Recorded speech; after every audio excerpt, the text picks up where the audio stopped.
Hello friends, हरे कृष्णा। कैसे हैं आप सब? स्वागत है आप सभी का आपके इस चैनल माधव संस्कृति में। अगर आप इस चैनल पर नए हैं तो इस चैनल को सब्सक्राइब करना और बेल आइकन को क्लिक करना ना भूलिएगा। दोस्तों, वैशाख मास के शुक्ल पक्ष की एकादशी मोहिनी एकादशी के नाम से जानी जाती है। मोहिनी एकादशी का व्रत 22 मई दिन शनिवार को जो भी स्मार्त होंगे वो रखेंगे। स्मार्त जो गृहस्थ लोग हैं वो इस व्रत को रखेंगे। 23 मई को रविवार को जो लोग इस व्रत को रखेंगे, जो वैष्णव संप्रदाय के लोग हैं, वो द्वादशी तिथि का वैसे भी एकादशी का व्रत रखते हैं। द्वादशी तिथि में जो जैसे विधवा औरतें हैं या साधु संत लोग हैं वो रविवार को इस व्रत को रखेंगे। मान्यता है दोस्तों कि मोहिनी एकादशी का व्रत रखने से मनुष्य जीवन मरण के चक्र से मुक्त हो जाता है और अंत में वैकुंठ लोक हो जाता है। मोहिनी एकादशी का व्रत रखने से मनुष्य को सहस्त्र गोदान का फल प्राप्त होता है। एकादशी व्रत वैसे भी व्रतों में सबसे उत्तम व्रत है। मनुष्य को अपने जीवन में एकादशी का व्रत अवश्य रखना चाहिए। इससे मनुष्य जीवन सार्थक हो जाता है। दोस्तों, मोहिनी एकादशी एक बड़ी एकादशी है, इसलिए मैं आपको आज एक महा उपाय बताने आई हूँ। आप इस उपाय को किसी भी मनोकामना की पूर्ति के लिए कर सकते हैं। वैसे ये उपाय किसी भी एकादशी को किया जा सकता है। इसके लिए आपको 5 पीली कौड़ी, 5 गोमती चक्र, 1 पीले रंग का कपड़ा, 1 रुपए का सिक्का, इतनी चीज़ें आपको ज़रूर चाहिए। ये सामग्री अगर नहीं है आपके पास तो आप इस उपाय को इस एकादशी पर नहीं कर सकते। सबसे पहले तो आप सुबह ब्रह्म मुहूर्त में उठें। आप अपनी दिनचर्या से निवृत्त होकर आपके पास भगवान विष्णु की कोई भी अगर विग्रह हो या आपके पास लड्डू गोपाल हो या कान्हा जी या आपके पास शालिग्राम हो, जो भी हो, आप उनको पंचामृत से स्नान कराइए। पंचामृत अगर आपके पास उपलब्ध ना हो तो आप गाय के कच्चे दूध से स्नान कराइए। अगर किसी कारणवश आपके पास गाय का दूध भी उपलब्ध नहीं है तो आप गंगा जल में केसर मिलाकर भगवान को स्नान कराइए। आप उनको स्नान करा के आप अच्छे वस्त्र उनको पहनाइए, उनको तैयार करिए, अच्छी तरह से अपने मंदिर को स्वच्छ करिए। भगवान के सामने उसके बाद आप वो पीला कपड़ा जो आपको इस सामग्री में से लेना है, आप अपनी हथेली के ऊपर पीले कपड़े को रखें। आप एक अंदाज ले लें कि आपकी हथेली कितनी बड़ी है। पीले कपड़े का जो साइज़ होगा वो उसी साइज़ का होगा। आप पीले कपड़े को काट लें, अपने हथेली के बराबर में उस पीले कपड़े को एक अंदाज से चौकोर में काट लें। उसके बाद भगवान के समक्ष इस पीले कपड़े को बिछाएं। उस पे 5 गोमती चक्र, 5 पीली कौड़ी और 1 रुपए का सिक्का रख दें। आप थोड़ी सी हल्दी को गीला करें।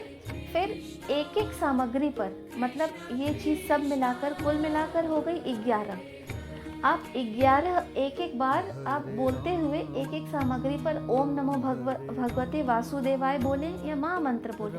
आपको जो भी आपकी इच्छा है आप बोले और सब सामग्री पर लगाएं।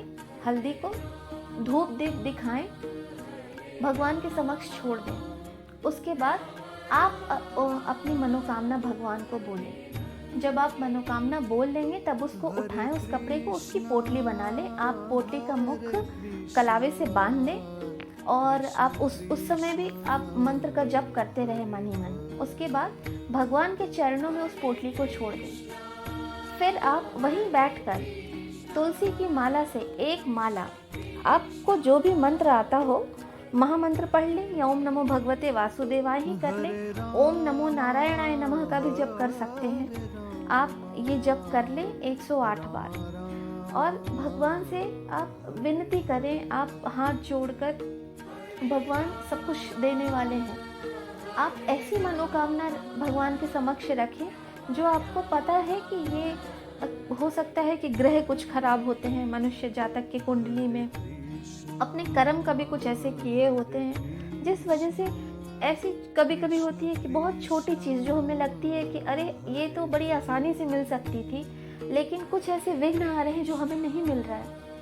तो बोले भगवान को और पूरे मन से भाव से भगवान के समक्ष अपनी बात रखें। और पूजा करने के बाद आप उस पोटली को दिन भर जब भी आप कर रहे हैं, अगर आप संध्या के समय कर रहे हैं तो आप पूरी शाम भगवान के पास जितना देर तक छोड़ सकते हैं छोड़ दें। उसके बाद आप जब उस पोटली को उठाएं, अगली सुबह उठा लें या आप अगली सुबह ही उठा लें और अपने मंदिर में ही कहीं छुपा कर रख दें। उस पर किसी की नज़र ना पड़े, संभव हो अगर तो घर के किसी भी सदस्य की उस पर नज़र, बस आपको पता हो कि ये पोटली जो है इस जगह पर रखी हुई है, क्योंकि पोटली भारी होगी, थोड़ी बड़ी होगी, तो आप उसको इस तरह से भगवान के फ़ोटो के पीछे भी आप छुपा कर रख सकते हैं। आप उसको रख दें और धूप दीप आप नियमित दिखाते रहें और हर एकादशी को उस पोटली को निकालें और भगवान के समक्ष उसको रखें और आप भगवान से विनती करें,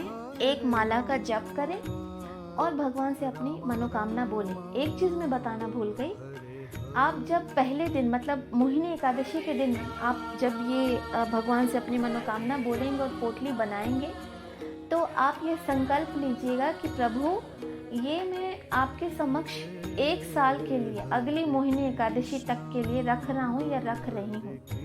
आप मेरी मनोकामना अगली मोहिनी एकादशी के पहले आप इसको पूर्ण करिए। महिलाएं अगर अशुद्धि में हो किसी एकादशी पर तो आप उस एकादशी को जप नहीं कर सकती, आप मानसिक जप करिए। आप बस हाथ पैर धो लें, आप एक जगह पर कहीं किनारे बैठ जाएं और आप मानसिक अपने पोटली का ध्यान करते हुए, भगवान विष्णु का ध्यान करते हुए, आप मन ही मन उंगली पर गिनते हुए आप 108 बार जिस मंत्र का जप आपने पहली एकादशी पर किया था उसी मंत्र का जप आप हर एकादशी पर करें। दोस्तों, इस आप उपाय को जिस भी मनोकामना से करेंगे ये निश्चित ही पूर्ण होगी।